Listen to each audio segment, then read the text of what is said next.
Saat ini saya bersama dengan sosok yang sangat istimewa. Beliau memiliki segudang pengalaman di bidang human capital dan SDM. Beliau adalah Bapak Irwan Dewanto, Vice President Corporate HRGA Tako Group. Pak Irwan, sebelumnya saya mengucapkan terima kasih sudah meluangkan untuk kita berbincang pada hari ini. Sama-sama Mbak Gia. Pak, sebelum kita ngobrol lebih jauh, bisa diceritakan nggak Pak tentang perjalanan Bapak di dunia human capital dan SDM ini, dan ada cerita-cerita menarik nggak sih Pak sehingga Bapak tuh akhirnya jatuh cinta pada bidang ini Pak? Baik, jadi saya memulai karir saya di tahun 2003 ketika saya lulus dari Fakultas Psikologi UGM. Waktu itu saya bekerja di Astra Auto Parts sebagai manajemen trainee. Kemudian setelah itu saya pindah ke Unilever Indonesia selama hampir 10 tahun sampai 2017. Kemudian di 2017 sampai sekarang ini saya di Tako Group. Nah, sejak saat itu 21 tahun yang lalu ya, memang saya sudah jatuh cinta dengan dunia HR. Kenapa? Karena menurut saya dengan menjadi seorang HR yang baik, kita itu bisa bekerja sekaligus beribadah kalau menurut saya, karena seorang HR yang baik itu pasti bisa membuat karyawan memiliki skill yang lebih baik, memiliki motivasi kerja yang lebih baik, sehingga secara tidak langsung itu akan bisa menjadi nilai-nilai ibadah di kemudian hari. Jadi bagi saya pribadi, kenapa saya jatuh cinta sebagai orang HR ya, saya kerja selain mendapatkan nafkah buat keluarga juga saya bisa beramal. Itu kurang lebih itu yang membuat saya jatuh cinta. Jadi selain bisa bekerja sekaligus beribadah, otomatis itu kan memberikan manfaat juga ya Pak untuk bagi sesama. Bagi sesama, luar biasa sekali Pak. Lalu Pak, apa filosofi yang Bapak pegang teguh dan bagaimana Bapak menerapkan filosofi itu ke dalam budaya kerja di Tako ini seperti apa Pak? Saya sangat suka dan jatuh cinta terhadap visi yang dicanangkan oleh foundernya Tako, di mana dalam visi tersebut ada 3 keywords. Keywords yang pertama adalah kita ini bekerja ingin menjadi saluran berkah bagi semua pemangku kepentingan. Keywords yang kedua adalah kita bekerja dengan profesional. Sedangkan keywords yang ketiga adalah kita bekerja secara profesional tapi tetap mempertahankan nilai-nilai kekeluargaan. Nah, itu yang menurut saya unik sekali Mbak Gia. Kenapa? Karena biasanya perusahaan yang saya temui, itu kalau dia profesional, kaku, nggak ada nilai-nilai kekeluargaan. Kalau dia kekeluargaan, tidak profesional. Gitu. Nah, menurut saya di Tako itu selain kita bisa bekerja sekaligus beribadah, menjadi saluran berkah bagi semua orang, tapi juga kita bisa striking the right balance between being professional dengan tetap diperlakukan secara kekeluargaan. Itulah kenapa HR Goals di Tako itu sebagai turunan dari visi tadi adalah menjadikan Tako sebagai rumah kedua bagi karyawan.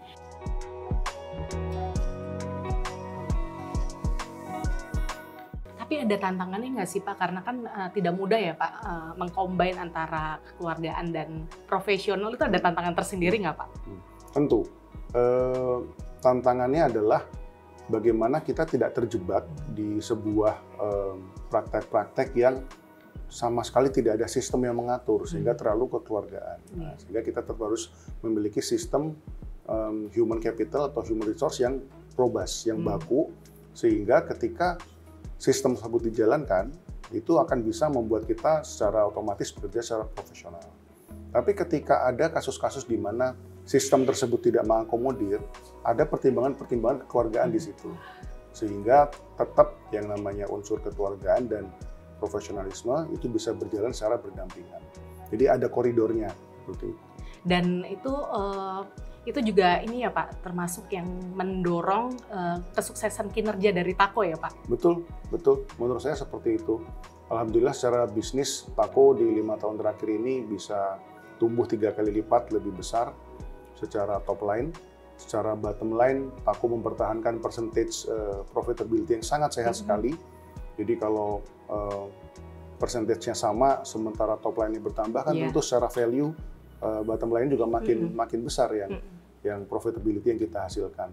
Nah ini tentu tidak mudah karena kita tidak bisa growing at all cost. Kita harus growing dengan efisien, dengan sustainable, sehingga itu tadi kembali ke visinya, menjadi saluran berkah bagi semua pemangku kepentingan. Tidak hanya shareholder, tapi juga toko-toko yang menjual produk Tako, konsumen yang menggunakan Tako, karyawan yang bekerja di Tako. Dan ini juga didukung ini ya Pak, jajaran top manajemennya benar-benar orang yang profesional ya Pak? Yes. Kita ada 8 orang di level direksi dan 8 yang tersebut dari profesional yang terbaik di bidangnya. Jadi di Tako itu isinya adalah super team ya Pak?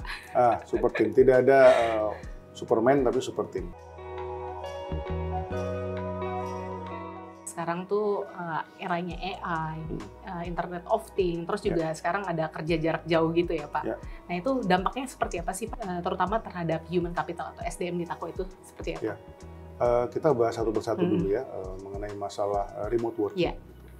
Memang sejak pandemi itu kan kita dipaksa untuk mengakomodir cara kerja yang baru. Dan ini sebenarnya adalah blessing in disguise bagi kami di HR. Kenapa? Karena 95% karyawan Tako itu adalah Gen Z dan milenial, sehingga mereka sangat eager mengadopsi cara kerja yang baru tersebut. Nah ini dengan adanya pandemi mau tidak mau semua terpaksa, semua orang beradaptasi, belajar menggunakan fasilitasnya. Kebetulan di kami masing-masing karyawan memiliki laptop, diberikan laptop sehingga bisa bekerja working from everywhere. Nah di situ fungsi HR adalah menciptakan aturan-aturannya, misalnya do and don'ts-nya seperti apa ketika meeting online, kan? Tetap harus on cam, tidak boleh off cam, baju tetap harus rapi, gitu. Itu hal-hal yang kita atur secara detail supaya dalam meeting itu tetap ada saling menghargai satu sama lain dan tetap profesional, kan? Keluarganya dapat, profesionalnya dapat. Nah itu setelah pandemi pun kita tetap pertahankan bahagia. Jadi ketika kita lakukan survei di market, rata-rata perusahaan yang office base itu pola kerjanya 4-1 atau 3-2. Ya kan? Sehingga di Tako saat ini kami mengakomodir 4-1. Jadi 4 hari working from office, 1 hari boleh from everywhere. Nah, selain itu pun kita ada core hours namanya Mbak. Core hours itu jam-jam inti di mana semua karyawan harus ada di kantor. Tapi karyawan yang mau pulang cepat boleh, tapi datang jam berapa. Yang mau datang telat boleh, tapi pulangnya nanti jam berapa. Jadi benar-benar fleksibel ya Pak? Betul, fleksibel. Tadi tetap ada core hours yang mengatur, sehingga kalau ada meeting antar divisi tetap ada jam-jam ini yang pasti orang ada. Itu kita akomodir sehingga karyawan merasa fleksibilitinya juga dapat, juga merasa pekerjaannya juga tidak terganggu, dan bisa bekerja secara produktif. Nah ini produktivitinya kita atur juga, kita ajarkan ke line managers bagaimana kita result oriented itu seperti apa sih, membuat result yang terukur seperti apa sih, sehingga walaupun kerja dari manapun resultnya tetap bisa dipertanggungjawabkan. Itu yang mengenai masalah remote working. Berarti dengan peraturan yang Bapak terapkan tersebut ya Pak, tetap maksudnya walaupun fleksibel tapi tetap harus profesional, itu produktivitasnya tetap terjaga, dan yang otomatis juga adalah tadi teamwork-nya ya Pak. Tetap ada. Komunikasinya itu tetap berjalan dengan baik ya Pak. Betul. Dan tugas bagian human capital atau human resource juga yang harus mengukur productivity kan. Jadi seperti tadi saya sampaikan, bisnis aku berkembang 3 kali lipat, tapi jumlah karyawannya hanya 2 kali lipat. Berarti kan produktivitinya menaik 50%. Gitu. Nah itu kita selalu make sure bahwa karyawan kita harus selalu lebih pintar, lebih skillful, sehingga produktivitinya naik, motivasinya bagus, sehingga mendukung bisnis. Lalu kayak seperti Internet of Things maupun AI itu bagaimana Pak mendukung kinerja di Tako itu seperti itu?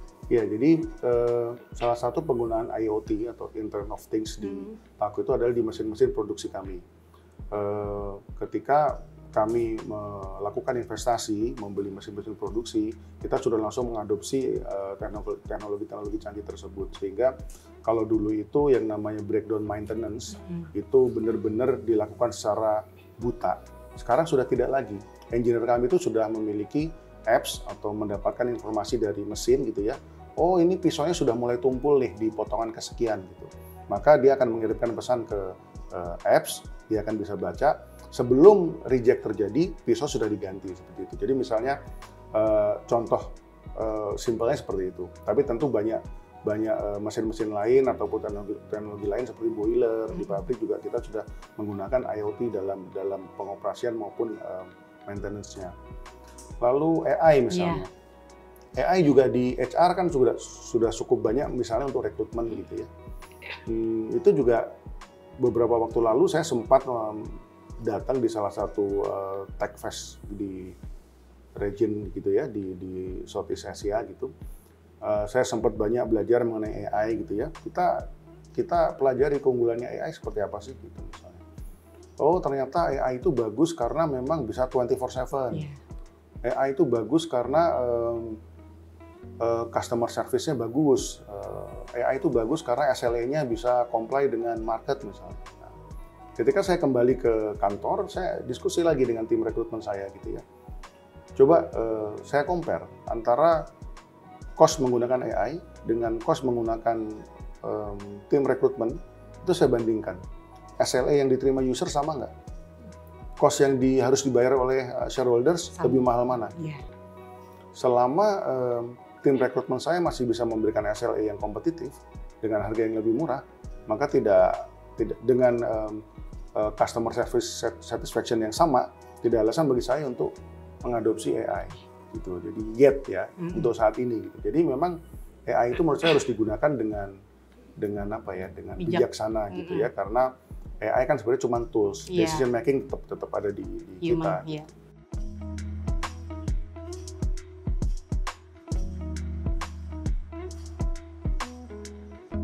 Perkembangan 5-10 tahun mendatang itu prediksi Bapak bakal seperti apa di dunia human capital atau SDM ini, Pak? Menurut saya akan lebih terjadi disrupsi yang besar ya dengan adanya teknologi yang makin berkembang gitu. Jadi sudah tidak bisa lagi kita merasa cepat puas dengan salah satu skill misalnya. Kita sudah menguasai skill ini, tapi akan dengan cepat skill tersebut akan obsolete gitu. Sehingga tugas human capital adalah menyediakan platform-platform pembelajaran yang bisa diakses karyawan secara nyaman, secara fleksibel, sehingga karyawan itu tidak harus kayak gini nih kita duduk seharian, 2 hari, 3 hari training, tapi bisa misalnya sambil di MRT, di LRT, macet-macet dengerin podcast atau ikut gamification learning dari tempat kita gitu. Jadi menurut saya salah satu peran penting HR adalah itu untuk learning, reskilling dan membekali kembali karyawan dengan skill-skill yang relevan gitu.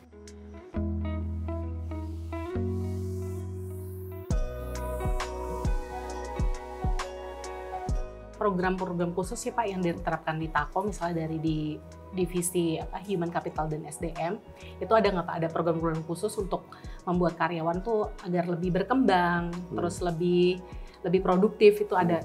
Banyak sekali. Yang paling kemarin ya, yang paling barusan selesai adalah adanya Tako Innovation Award. Di Tako Innovation Award itu karyawan kita encourage untuk membuat tim terdiri dari lintas divisi. Jadi tidak boleh hanya divisi dia sendiri gitu. Misalnya dia orang produksi, hanya orang produksi aja nggak boleh.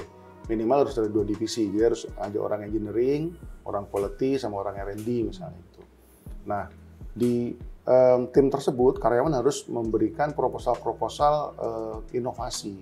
Misalnya bagaimana proses bisa dimodifikasi sehingga cost-nya turun, lalu waste-nya turun, dan dampak terhadap lingkungan jadi lebih ramah misalnya. Nah itu kita ambil dari seluruh site Mbak, kita juri, kita nilai. Jurinya para VP langsung, direksi langsung gitu. Satu proposal itu minimal jurinya harus 4 orang VP. Nah, jadi ketat sekali memang. Nah, di situ akan kita lihat berdasarkan dampaknya terhadap lingkungan, dampaknya terhadap cost, dan apakah ide tersebut bisa dilakukan atau tidak gitu. Nah, yang paling bagus dapat juara. Nah, di situ kemarin kita ada 3 besar untuk tahun 2024 ini. Kita sudah, ini tahun ketiga, Mbak. Tahun ketiga. Tahun ketiga. Dan luar biasa, itu penghematannya bisa sampai sekian miliar, sekian puluh miliar gitu dengan untuk inovasi. satu proposal. Benar, dari inovasi tersebut.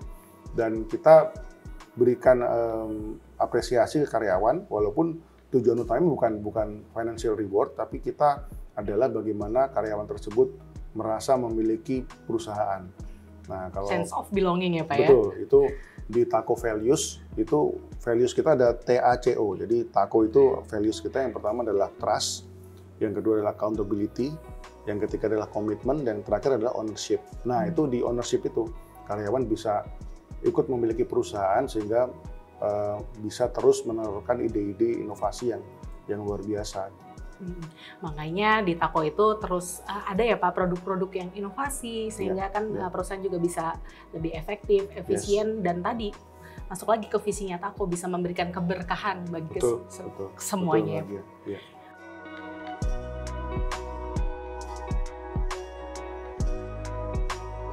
Tadi Bapak mengatakan bahwa 90% SDM di TACO itu adalah milenial dan Gen Z nih Pak. Betul. Nah, ini kan banyak sekali berita tentang Gen Z ya Pak.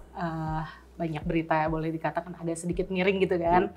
Nah, ini gimana TACO itu menjaga agar mereka tuh tetap termotivasi atau kerasan di TACO dan akhirnya bisa memberikan produktivitas kerja yang all out Pak di TACO. Itu seperti apa?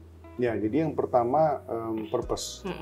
Karena Gen Z ini adalah purpose driven generations gitu. Jadi kalau kita spend more time menjelaskan ke mereka apa purpose kita, why we do things gitu ya, mereka tidak akan perlu di micromanaging. Mereka akan bisa terus pacing themselves untuk mencapai tujuan tersebut gitu. Jadi yang pertama purpose. Yang kedua adalah kita tidak boleh supervise the method. Yang kita supervise adalah the result. Karena Gen Z ini bisa jadi punya cara-cara yang lebih kreatif dari kita sebelumnya gitu ya. Sehingga berikan saja KPI-nya, lalu bebaskan mereka cara untuk mencapai dengan koridor yang bertanggung jawab gitu. Saya kasih contoh. Saya punya trainee, saya perlu mereka untuk membuat market visit report misalnya. Saya berikan waktu 3 hari ya untuk membuat PPT misalnya ya. Kenapa saya berikan 3 hari? Karena kalau saya bikin PPT, kurang lebih saya butuhnya 2 hari lah. Makanya saya kasih 3 hari.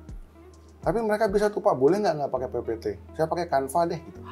Karena pakai Canva mungkin cuma 1 hari. Gitu. Nah, itu jadi contoh-contoh di mana sama Gen Z itu kita nggak boleh supervise the how. Yang kita supervise adalah result-nya gitu. Karena mereka jauh lebih produktif. Lalu yang ketiga, kita harus suportif ke mereka. Kita tuh sudah tidak boleh lagi being defensive, mengatakan bahwa mereka manja, mereka nggak boleh. Karena yang tua-tua itu akan pensiun. Yang menggantikan siapa? Mereka gitu. Dan saingan perusahaan untuk mendapatkan Gen Z itu tidak hanya perusahaan lain, tapi adalah cara-cara lain untuk mendapatkan uang. Karena mereka bisa jadi YouTuber, mereka bisa jadi influencer ya, yang nggak harus jadi karyawan gitu. Sehingga perusahaan itu harus suportif gitu. Misalnya apa? Ya kita berikan WiFi yang kuat, gratis di kantor gitu ya. Kita berikan laptop seperti TACO memberikan laptop ke karyawan-karyawannya. Kita berikan tadi working hours yang fleksibel gitu. Dan kita juga lingkungan kerja yang nyaman. Karena kalau yang saya pelajari Mbak Gia, kalau Gen X itu resign meninggalkan perusahaan.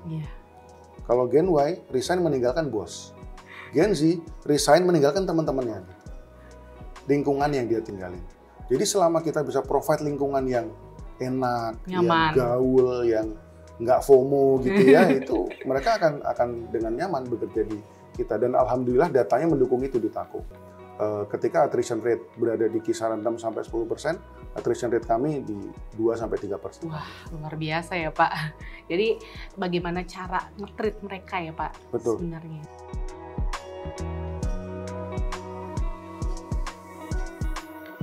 Bagaimana Bapak memandang nih Pak pentingnya antara keseimbangan antara kehidupan kerja dan pribadi, dan bagaimana Bapak memastikan agar karyawan-karyawan di TACO ini sejahtera Pak? Pertanyaan pertama dulu ya, orang kan banyak sekarang ngomong work and life balance Yeah. gitu ya. Menurut saya itu sudah tidak relevan lagi, saya pribadi ya. Bagi saya yang sekarang itu yang relevan adalah work and life integrations. Karena at the end of the day kita tuh tidak bisa lagi mengkompartemen waktu-waktu kita gitu. Kadang-kadang sambil gendong anak kita bisa loh mikir kerjaan. Kadang sambil kerja kita bisa loh keganggu masalah rumah. Jadi memang work and life itu sebuah integrasi yang harus kita jaga. Yang penting tujuannya apa pekerjaan. Yang penting tujuannya apa di keluarga gitu. Sehingga kalau itu bisa terintegrasi dengan baik, nggak perlu lagi balance gitu. Jadi kalau balance itu kan berarti 24 jam, 12 jam, 12 jam, nggak bisa kayak gitu. Sekarang integrasi. Betul. Kalau anak kita lagi sakit, nggak bisa loh 12 jam, 12 jam. Pasti lebih banyak mikirin rumah kan. Iya. Tapi kalau lagi sibuk di kantor, nggak bisa loh 12 jam. Jadi tidak sekaku itu saya melihatnya. Jadi bagi saya, no longer work and life balance, tapi work and life integration.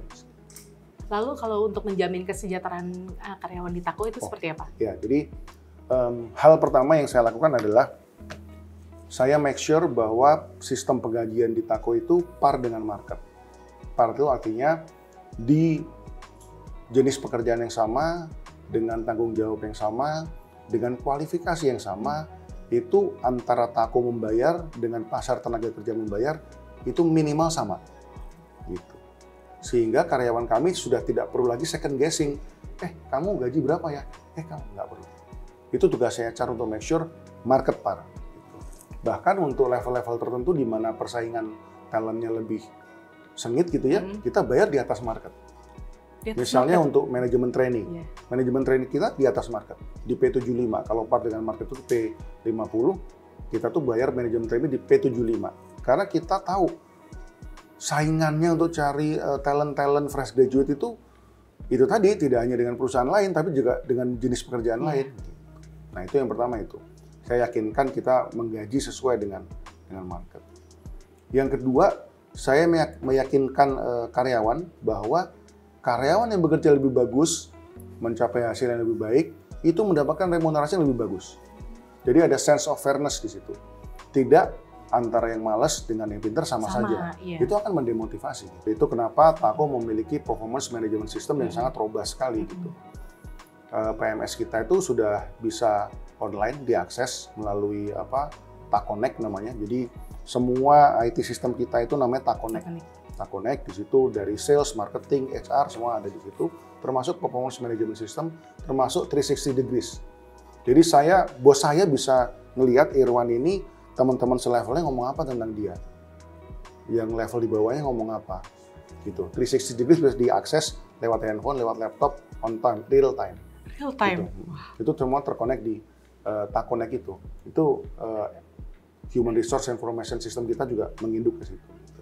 Ya dengan hal-hal yang dilakukan tersebut otomatis kan karyawan kan menjamin ya kesejahteraan di Tako hingga akhirnya kalau karyawan sejahtera pasti kerja akan lebih happy dan produktivitas kerja juga akan lebih bagus ya Pak ya. Yes.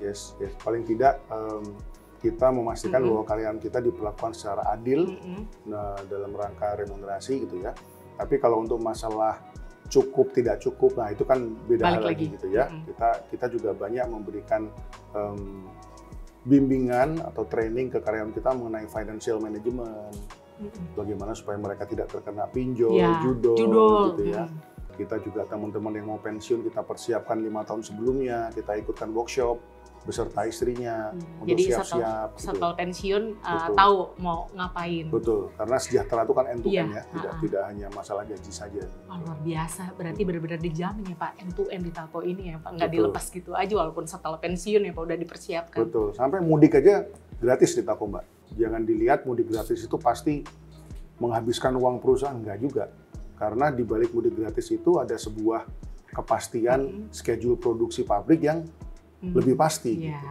Kalau mudiknya kita lepaskan, orang akan, saya nggak dapet tiket, saya kena tuslah, saya ketinggalan ini, ketinggalan itu. Pada waktu bulan Ramadan itu kerja nggak tenang karena cari tiket gitu. Jadi mengganggu. Jadi mudik gratis itu dibalik itu ada sebuah proposal bisnis sebenarnya. Tapi dibalut ya dengan cara yang seperti itu. Betul, ya, karena kan tadi niatnya ya. Kalau niatnya kita mempermudah hidup karyawan, pasti karyawan juga akan loyal, akan produktif. Pak, kalau misalnya pendekatan yang Bapak terapkan Pak di Tako ini untuk membuat karyawan itu atau SDM itu bisa berkontribusi lebih atau berkembang itu adakah Pak pendekatan khusus dari Bapak? Prinsip saya seorang HR atau human capital yang baik itu harus punya 2 H. Yang pertama heart, yang kedua head. Heart dan head. Nah, kenapa heart dulu? Ya karena kita dealing with people kan. Orang itu kalau kita ngomongnya tulus, sincere, pasti dapat juga. Daripada kalau kita sudah punya sesuatu agenda terlebih dahulu. Terjemahannya seperti apa? Heart, itu ada 2. Yang pertama empathy. Bagaimana seorang HR itu bisa berempati dengan baik. Ketika dia menjadi jembatan antara shareholders dengan karyawan, di depan karyawan dia bisa mewakili kepentingan shareholder, di depan shareholder dia mewakili aspirasi karyawan. Itu kan harus memiliki empati di situ. Lalu yang kedua purpose.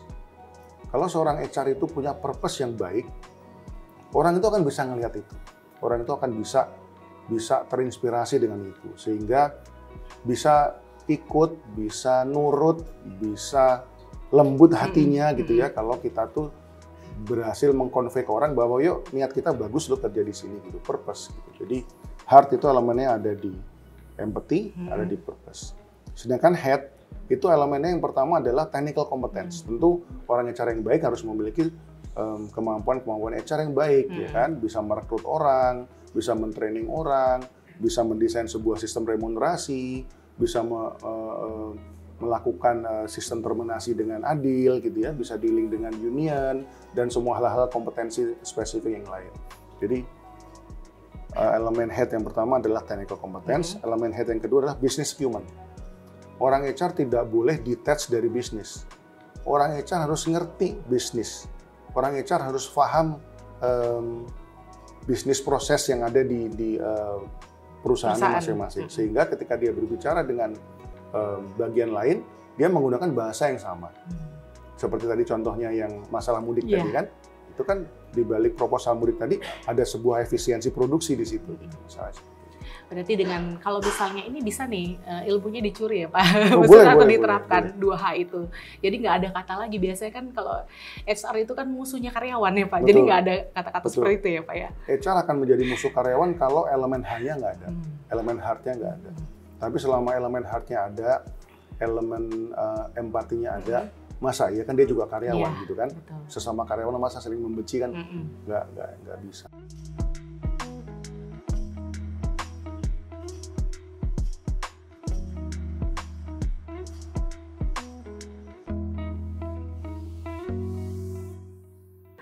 Apa pesan dari Bapak yang ingin Bapak sampaikan kepada orang-orang yang sudah berkecimpung maupun yang tertarik untuk berkecimpung di dunia human capital, SDM, dan HR ini? Itu apa Pak?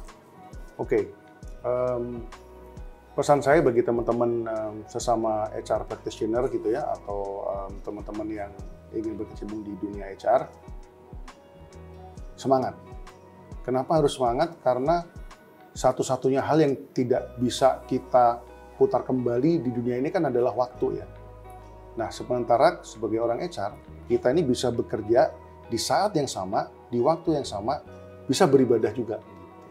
Bayangkan, selain kita mendapatkan gaji, kalau kita tuh membuat orang lain pinter, kita dapat amal jariah loh di situ gitu. Kita dapat pahala juga dengan kita bekerja dengan baik. Gitu.